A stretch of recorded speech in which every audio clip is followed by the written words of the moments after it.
21वीं सदी की शुरुआत, महीना था नवंबर का। देश के नक्शे में 3 राज्यों को पहचान मिली, छत्तीसगढ़, उत्तराखंड और झारखंड। अब जब ये तीनों राज्य अपने 25वें स्थापना दिवस की रजत जयंती मना रहे हैं, तो ये समय है उनकी यात्रा को जानने का। नमस्कार, स्वागत है आपका संसद टीवी पर। मैं हूं नवविक्रम सिंह। 25 साल पहले 3 राज्यों का जन्म सिर्फ प्रशासनिक फैसला नहीं था, बल्कि ये जन आकांक्षाओं का सम्मान भी था। इन राज्यों की यात्रा पर चर्चा करेंगे 3 खास मेहमानों से। मेरे साथ स्टूडियो में मौजूद हैं वरिष्ठ पत्रकार रोशन गौड़ जी। सर, स्वागत है आपका संसद टीवी पर। धन्यवाद। साथ ही मेरे साथ जुड़े हुए हैं वरिष्ठ पत्रकार रामकृपाल सिंह जी, और रायपुर से मेरे साथ जुड़े हुए हैं वरिष्ठ पत्रकार अरविंद मिश्रा जी। आप तीनों मेहमानों का स्वागत है। अलग राज्य बनने के बाद, जब हम बात करते हैं, बड़ी लंबी मांग थी। अलग राज्य बनने के बाद प्रशासनिक क्षमता में कितना बदलाव देखते हैं आप? देखिए, पहले तो आज मेरा ये सौभाग्य है कि आपने मुझे बुलाया, क्योंकि मैं उत्तराखंड आंदोलनकारी हूँ। अच्छा। मैंने अपने कॉलेज के समय, और जब दिल्ली हम आए तो दिल्ली में भी हमने आंदोलन किया। और मैं 9 नवंबर को, जब रात को 1 बजे संसद से, हमारे लोकसभा से उत्तराखंड जो उत्तर प्रदेश पुनर्गठन विधेयक पारित हुआ, तो उस वक्त मैं भी लोकसभा में ही था। तो ये यात्रा मेरे साथ साथ चल रही है। आज 25 साल पूरे हो रहे हैं, तो ये गर्व का विषय है कि 25 साल हो गए हैं। दरअसल जो आंदोलन की शुरुआत तो ये 1948 से ही हुई थी, लेकिन जो मुख्य तौर पर इसने जो एक पेस पकड़ा वो 1994 के बाद बहुत तेज़ आंदोलन हुआ था। क्योंकि लोगों को ऐसा लगता था कि उत्तर प्रदेश और जो उत्तराखंड की संस्कृति और वहाँ की जो भौगोलिक परिस्थितियाँ हैं वो आपस में मेल नहीं करती हैं। एक तरफ पहाड़ हैं, एक तरफ मैदान है।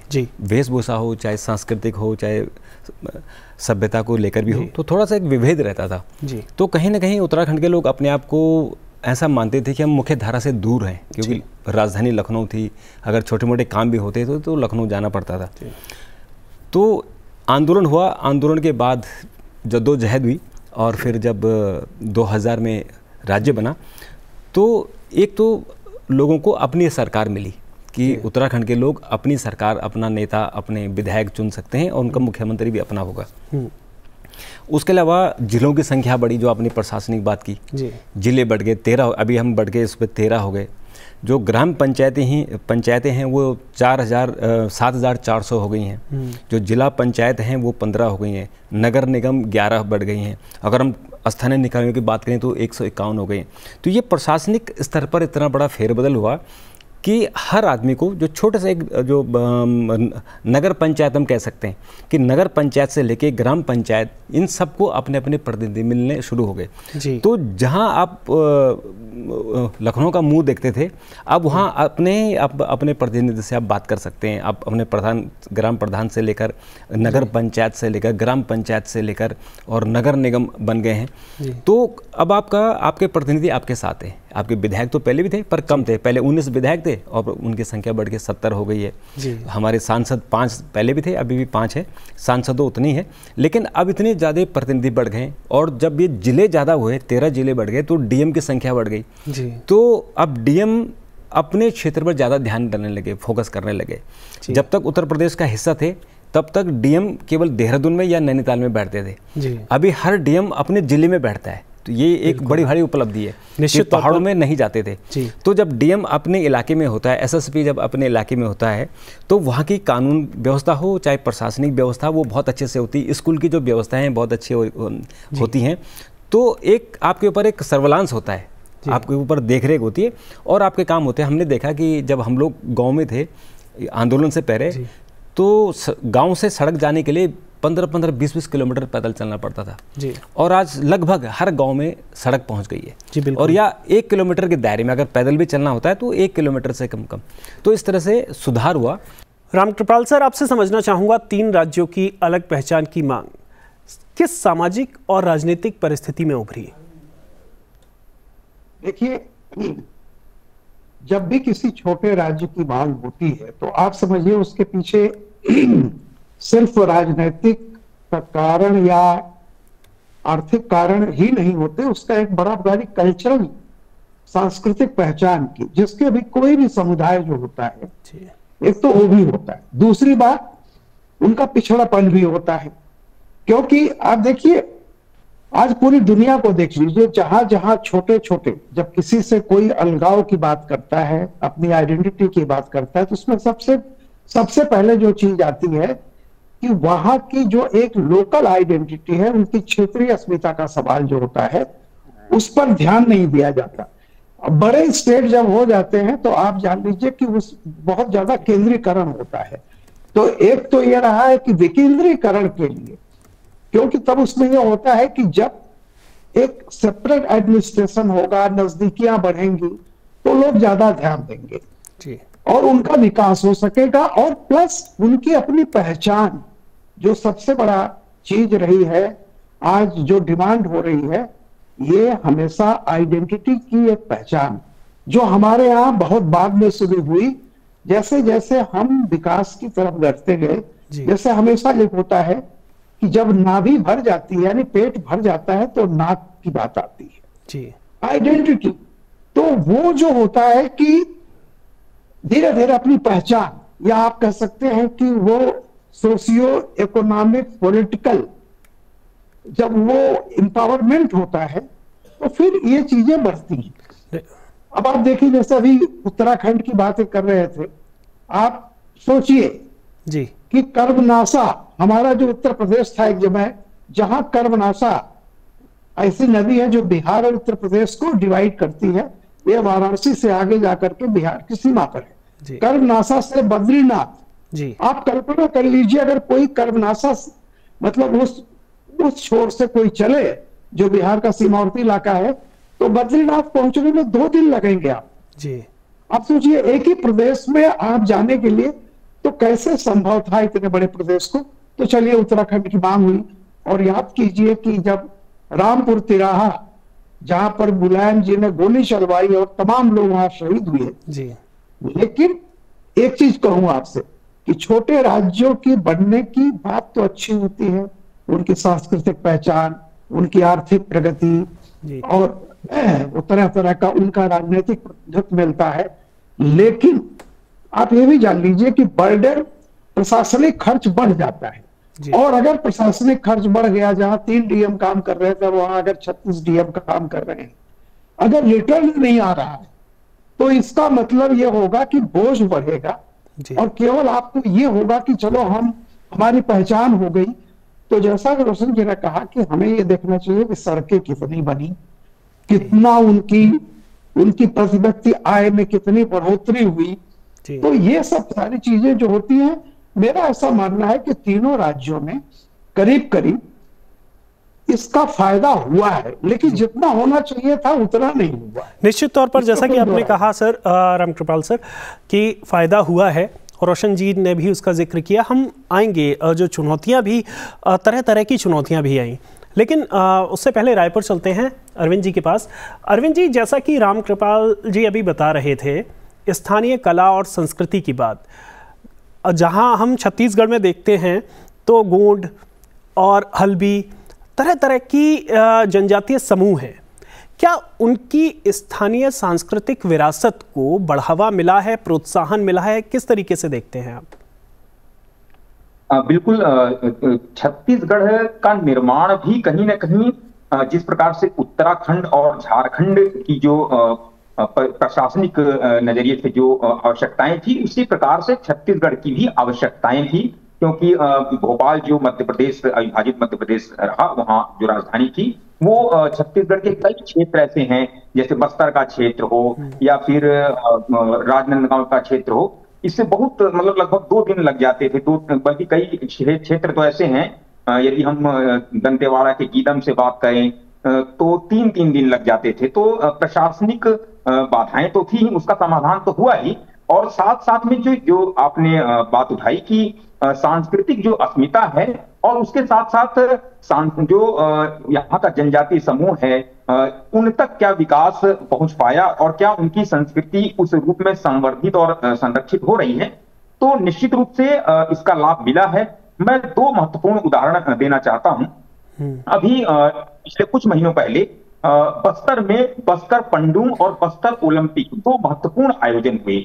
जिसमें बस्तर पंडुम जो आयोजन है वो जनजातीय समाज की जो कलाकार हैं, जो प्रतिभाएं हैं, उन्होंने झारखंड से भी कलाकार आए, मध्य प्रदेश से आए, महाराष्ट्र से आए, अलग अलग प्रांतों के कलाकार आए और बस्तर में लगभग एक महीने तक ये कार्यक्रम चला और सभी लोगों ने इसमें अपनी प्रतिभाएं दिखाई।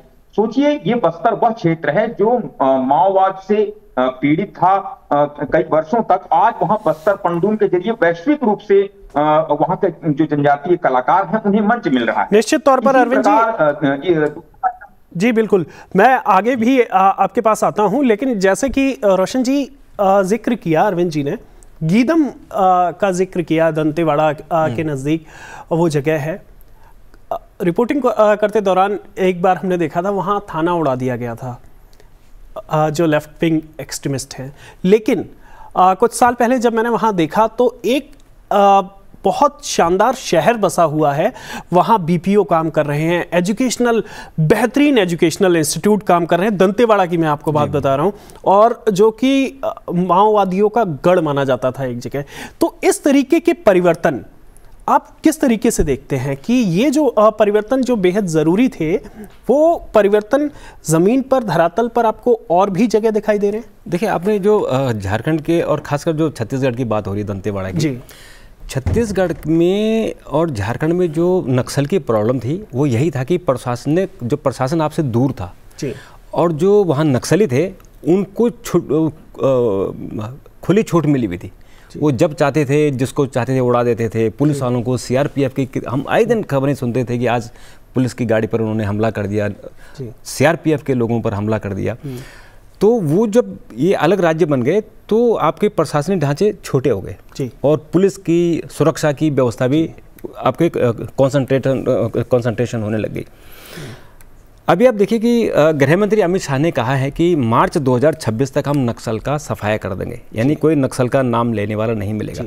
और हम देख रहे हैं कि एक समय ऐसा था कि इस देश में 110 नक्सली जिले थे और आज उनकी संख्या घटकर 10 रह गई है। ये बहुत खुशी होती है जब हम सुनते हैं ये कि वो जो नक्सली प्रभावित जिले थे उनकी संख्या घटकर मात्र 10 रह गई है और बड़े बड़े उनके जो कमांडर हैं वो सरेंडर कर रहे हैं। बिल्कुल। तो दंतेवाड़ा में हमने देखा, उसके आसपास जो इलाके हमने देखा, एक बार तो छत्तीसगढ़ की कांग्रेस की पूरी लीडरशिप चली गई थी। बिल्कुल, पूरी लीडरशिप में महेंद्र कर्मा, सभी ऑलमोस्ट सभी नेता मारे गए थे।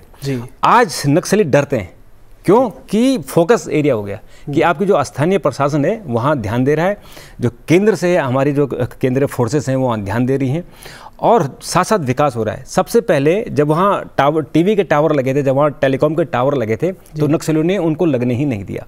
जब वहाँ सड़कें बन रही थी तो नक्सलियों ने सड़क नहीं बनने दी। जो वहाँ मजदूर थे, काम करते थे, उनको भगा देते थे, जो हमारे सुरक्षा बल थे उनको मारते थे। लेकिन जब वहाँ द्वंद्व हुआ और धीरे धीरे नक्सलियों का सफाया होना शुरू हुआ तो आज वहाँ सड़कें भी बन गई हैं, टावर भी लग रहे हैं, स्कूल खुल गए हैं। पहले वहाँ स्कूल नहीं खुलते थे। और जिस तरह से नक्सली अपने ही लोगों की पिटाई करते थे कि आप जो है मुखबिरी कर रहे हो, आप प्रशासन को हमारे बारे में बता रहे हो, तो उन्होंने अपने लोगों का ही वहाँ शोषण करना शुरू किया था। बिल्कुल। लेकिन जब वहाँ प्रशासन ने फोकस किया और वहाँ सुविधाएं हुई, स्कूल खुल गए, लोग मुख्य धारा की तरफ आने लग गए, जब वहाँ हमारी विधानसभाएं छोटी होने लग गई, आपको प्रतिनिधि मिलने लग गए, तो फिर अब लोगों को लगता है कि मुख्य धारा में रहना चाहिए, नक्सलियों के साथ नहीं जाना चाहिए। तो ये अभी हम देखेंगे मार्च 2026 तक का जो टारगेट दिया हुआ है तो नक्सल मुझे लगता है कि ख़त्म हो जाएगा और वहाँ और तेज़ी से विकास होंगे। और जो वहाँ की संस्कृति है, हमारी जो ट्रैवल कल्चर है, वो पूरा देश उसको देख रहा है। अभी जितने मेले लगते हैं, दिल्ली में लगते हैं, चाहे हम 26 जनवरी में देखते हैं, तो कितनी समृद्ध संस्कृति है। बिल्कुल। और कई फोक आर्टिस्ट आकर आज दिखा रहे हैं अपने कौशल को, अपनी कला को, जो लोक कलाएँ हैं। रामकृपाल सर, आप से समझना चाहेंगे क्योंकि बस्तर का जिक्र हुआ और जिक्र हुआ नक्सलवाद का। आपके झारखंड और छत्तीसगढ़ दोनों के बड़ी तादाद में जो ज़िले थे वो प्रभावित थे नक्सलवाद से, लेकिन अब एक नया दौर शुरू हुआ है, सड़कें पहुंच रही हैं, जैसा कि बताया रोशन जी ने। इसके अलावा विकास की बयार वहां तक पहुंच रही है। ये परिवर्तन किस तरीके से देखते हैं आप? देखिए, इस परिवर्तन को अगर आप यूं समझें तो थोड़ा सा इसको एक बड़े व्यापक परिदृश्य में देखना पड़ेगा। जैसे जैसे ये नारा जिस दौर में था कि सत्ता बंदूक की नली से निकलती है, और वर्ग संघर्ष यानी क्लास स्ट्रगल से समाज बदल जाएगा। जैसे जैसे ये थ्योरी पूरी दुनिया से फेल होती गई जी, उसका भी आप देखें कि वो धीरे धीरे धीरे, चाहे वो पश्चिम बंगाल हो, जी, वो जितने भी ये आंध्र प्रदेश का जो इलाका था वहां से शुरू करके एक पूरी जो रेड बेल्ट हुआ करती थी, जो जी, रेड कॉरिडोर, बिल्कुल, हाँ रेड कॉरिडोर जी, तो बनारस, धीरे धीरे उसका प्रभाव भी खत्म हुआ। और जब दुनिया को ये पता चल गया, जब चाइना में तेंग शाओपिंग ने कहा कि बिल्ली काली है या सफेद, अगर वो चूहे पकड़ती है तो मेरे लिए अच्छा। कहने का मतलब ये था कि क्रिएशन ऑफ वेल्थ बहुत जरूरी है, अगर वो पूंजीवाद के रास्ते पर चल करके आता है तो हमें कोई वो नहीं है। आप देखें उसके बाद से कि एक जो उसका आकर्षण था जी, यानी लेफ्ट होना और वर्ग संघर्ष और जी, सत्ता बंदूक की नली से निकलती है, ये अपने आप खत्म होने लगा। जी, लेकिन धीरे धीरे धीरे धीरे करके, और दूसरी बातें, अगर उस समय की हमारी सरकारों ने अगर बिल्कुल इस चीज को आगे बढ़ाया होता कि उनकी जो चीजें, जिन कारणों से वे लोग हथियार उठा रहे हैं, उनके बीच में अगर जा करके उनके कल्चर, उनकी जरूरतें, उनकी स्थानीयता पर अगर ध्यान दिया गया होता तो मैं समझता हूं यह संकट बहुत पहले खत्म हो जाता। आपको एक छोटा उदाहरण देता हूं, समझ लीजिए। जी, उत्तराखंड का एक गांव है बद्रीनाथ के आगे, माणा, जिसको हम बचपन से हमें हमेशा कहा जाता था the last village of Indian territory, इस देश का आखिरी गांव। और आप कभी भी जाइए सबको पता है ये कहा जाता था। जी, इसी तरह से नॉर्थ ईस्ट जो था, हम कहते थे कि सुदूर पूर्व, मतलब हमारा जो पूर्व, ये पूर्व का हिस्सा है यानी दूर है।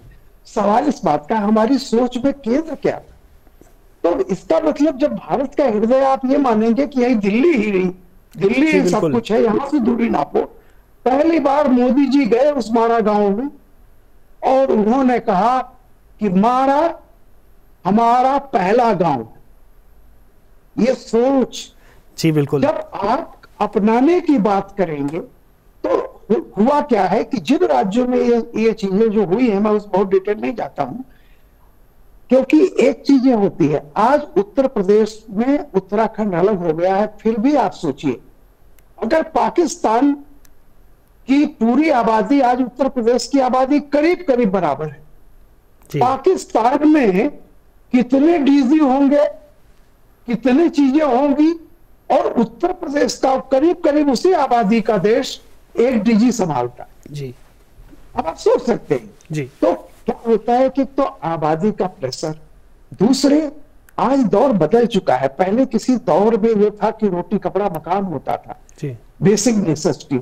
आज है बेहतर मकान, जी, चाइल्ड एजुकेशन नंबर 1 पे आ गया है। जी, तो चीजें बदलती रहती हैं। अगर हमारे समाज के जो शासक थे, सारी चीजें थी, अगर वो इन चीजों को समझते रहते अच्छी तरह से, तो बहुत सारी चीजें जो हुई वो नहीं होती।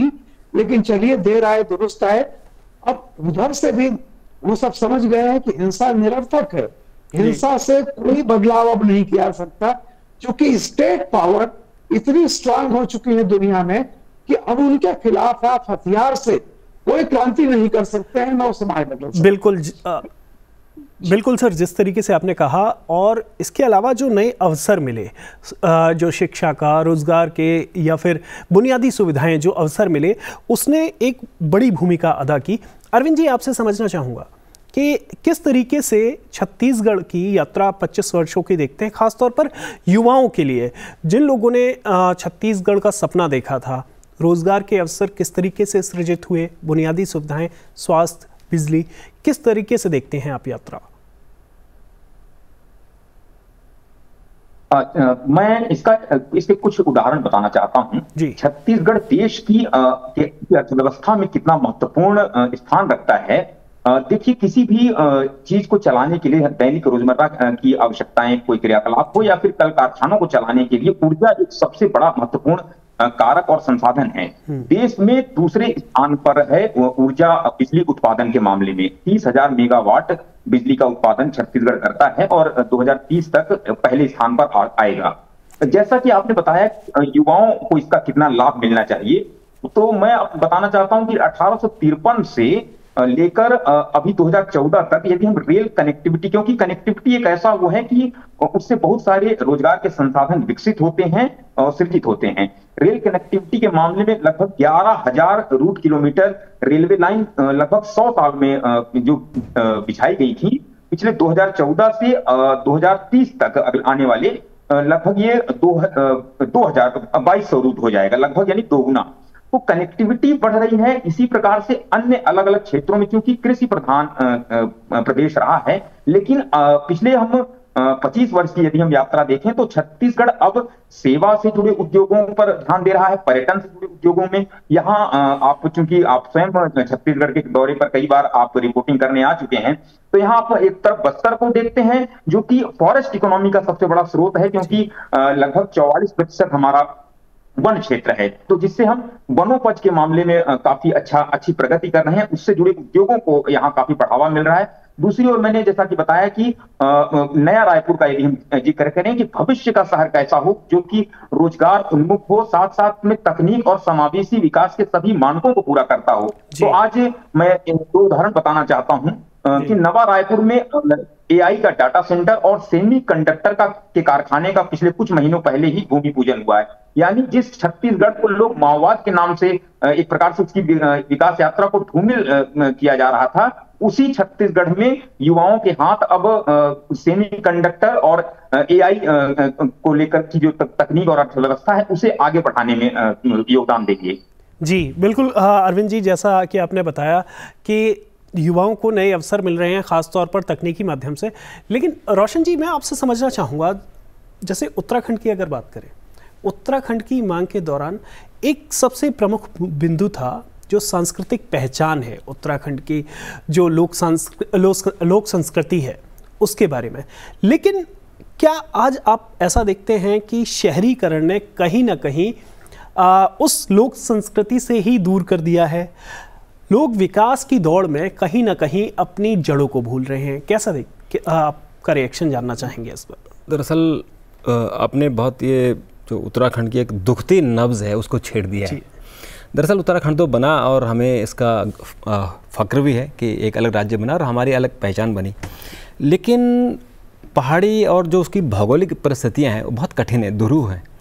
वहाँ शिक्षा और स्वास्थ्य की सुविधा न होने के कारण लोगों ने बड़ी संख्या में पलायन किया।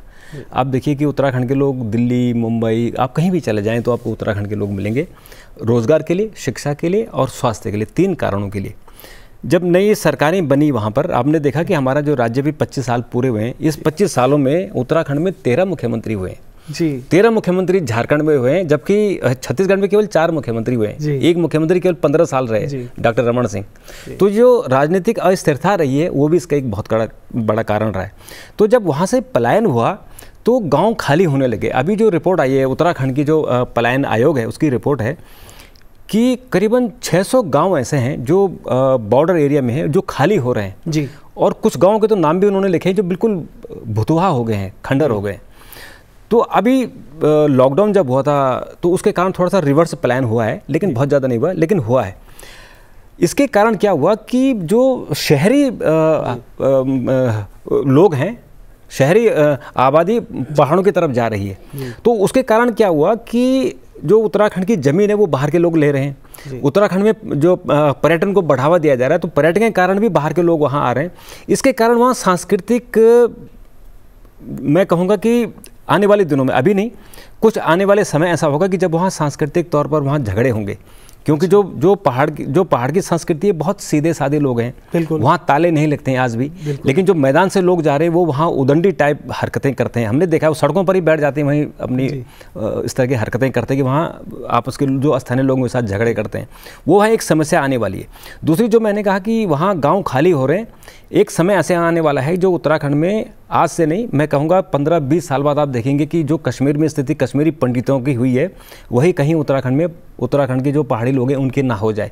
तो ये बहुत गंभीर इशू है जिस पर हमने अपने मुख्यमंत्री को भी ये बातें बताई हैं, और जब भी हमको मौका मिलता है हम सेंट्रल गवर्नमेंट में बात बताते हैं कि जो पलायन हो रहा है उस पर आप ध्यान दीजिए, नहीं तो उत्तराखंड की समस्या बहुत गंभीर होने वाली है। जाहिर है पलायन चिंता का विषय है रामकृपाल जी, आपसे समझना चाहेंगे, प्रधानमंत्री नरेंद्र मोदी का जो विकसित भारत का विजन है उसमें इन तीनों राज्यों की, झारखंड, उत्तराखंड और छत्तीसगढ़ की, किस तरीके से अहम भूमिका देखते हैं? आने वाले भविष्य को किस तरीके से देखते हैं?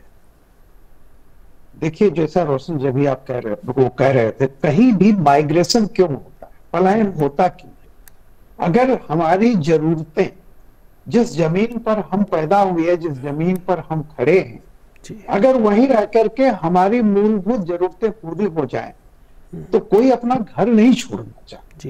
ये अलग बात है कि एक तबका रहेगा जो अपने बेहतर डेवलपमेंट के लिए बाहर जाता है, लेकिन मूल में कहीं ना कहीं होता है, जैसा उन्होंने कहा। अब शहरी आबादी को क्या है, शहर में पोल्यूशन है, तो वो पहाड़ पे जाकर उसके पास पैसा है, खरीद रहा है, लेकिन उससे क्या हो रहा है कि कल्चरल पोल्यूशन जो जाकर के वहां कर रहा है, उससे उत्तराखंड प्रभावित है। और पैसे के लिए लोग उस कल्चरल पोल्यूशन को बर्दाश्त कर सकते हैं। वो आकर के, मैं खुद इस बात को जानता हूं, एक बार मैं गया था, तो मैंने किसी से बात की, मेरा भी मन था उधर बसने का, तो एक बहुगुणा जी थे, उन्होंने कहा कि हम अपनी जमीन बेचना चाहते हैं। मैंने उससे पूछा क्यों? इतना बढ़िया वहां पे लोग कह रहे थे कि हमें किसी डॉक्टर की जरूरत नहीं, हमें कोई अस्पताल नहीं चाहिए, हमारे यहाँ एक जमाना ऐसा आएगा जब लोग हवा हमसे लेने आएंगे, इतना बढ़िया। तो मैंने पूछा फिर आप क्यों जा रहे हैं? बोले हम हल्द्वानी जा रहे हैं क्योंकि हमें, वही बात है कि हमें नौकरी, बच्चों की शिक्षा यहाँ नहीं हो पाता। तो जो मोदी जी का जो मॉडल है, देखिए जैसे योगी जी भी शुरू कर रहे हैं, यहाँ भी स्थानीय, क्योंकि नौकरियां इतनी है नहीं जी। सबसे बड़ी बात होती है शिक्षा की व्यवस्था, और अगर रोजगार आप बढ़ाएं, वहां के local produce, one district one product, मैं कहता हूं अगर ये चीजें बहुत पहले शुरू हों, और वन डिस्ट्रिक्ट ही नहीं, जो गांधी जी का सपना था विकेंद्रीकरण के लिए, वो कहते थे कि खेती बाड़ी, गाय दुधारी, पढ़े लिखे नरनारी हों, ग्रामोद्योग घरेलू धंधे घर घर चल के जारी हों, यानी स्थानीयता को। लेकिन जब आप विकास के कुछ टापू आप बना देंगे, वो बंबई हो गया, वो दिल्ली हो गया, तो आप ये सोचिए कि ये समस्याएं आएंगी। लेकिन मैं बताऊं आपको, अब ये समस्याएं धीरे धीरे कम हो रही हैं। जैसे मोदी जी ने भी कहा है कि डेमोग्राफिक चेंज हो रहे हैं, उस पर एक कमीशन बैठ रहा है, वो देखेगा। और क्या कारण है, अगर कोई छोड़ के गए हैं तो उनको फिर से बसाया जाए। जो चीजें हैं, आप बताइए, आज जिस तरह से डिजिटल रिवॉल्यूशन है, आप पहाड़ में भी बैठ करके अगर बढ़िया चीज है तो आप वही काम कर सकते हैं जो आप न्यूयॉर्क में बैठ के कर सकते हैं, और खर्चा कम होता है। आप ये देखिए कि अभी जो ये जोहो आया हुआ है, उन्होंने कहाँ सेंटर बनाया है। तो हमारे क्या होता है कि डिजिटल रिवॉल्यूशन का भी फायदा अगर गांव तक जाए, इसकी कोशिश हो रही है। अच्छा, जैसे झारखंड है, अब झारखंड में भी ये समस्या हो रही है।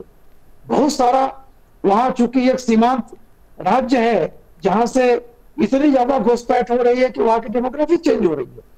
तो अगर वहां के लोगों को रोजगार दें, उनका कल्चरल आइडेंटिटी बरकरार रखते हुए उन्हें आधुनिक दुनिया से जोड़ें, ये नहीं है कि आप कल्चरल आइडेंटिटी के नाम पर उनको वही पिछड़ेपन और वही वो सारी चीजों से जोड़े रहें।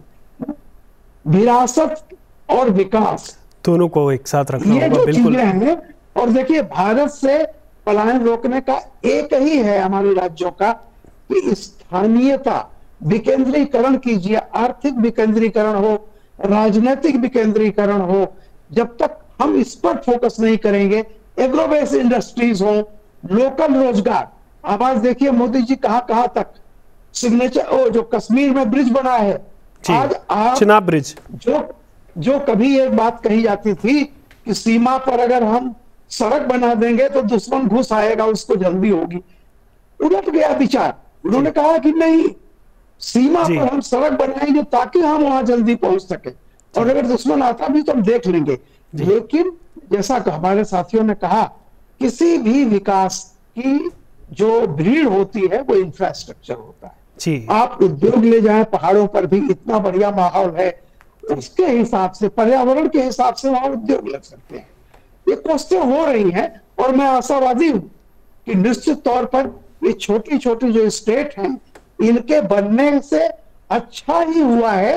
और जहां भी बहुत बड़ी स्टेट हैं, मैं चाहता हूं कि वहां भी कभी ना कभी डिसेंट्रलाइजेशन हो, और जैसे जैसे शिक्षा और सामाजिक प्रसार, सामाजिक स्थिरता बढ़ेगी, मैं समझता हूं सरकार इस दिशा में खुद कदम उठाएगी। निश्चित तौर पर जैसा कि रामकृपाल जी ने कहा कि तीनों राज्यों ने 25 वर्षों में संघर्षों, उम्मीदों और उपलब्धियों का लंबा सफर तय किया है। कहीं उद्योगों को बढ़ावा मिला, कहीं शिक्षा को प्रसार हुआ, कहीं लोक संस्कृति को नई पहचान मिली। 25 वर्षों में प्रगति का लंबा सफर तय हुआ है, लेकिन अभी और लंबा सफर बाकी है। इसी के साथ हम अपनी चर्चा को देते हैं विराम। आप तीनों मेहमानों का बहुत बहुत शुक्रिया शामिल होने के लिए हमारे कार्यक्रम में। इस कार्यक्रम में इतना ही। आप हमारा ये कार्यक्रम संसद टीवी के YouTube चैनल पर भी देख सकते हैं। मुझे दीजिए इजाजत। आप देखते रहिए संसद टीवी।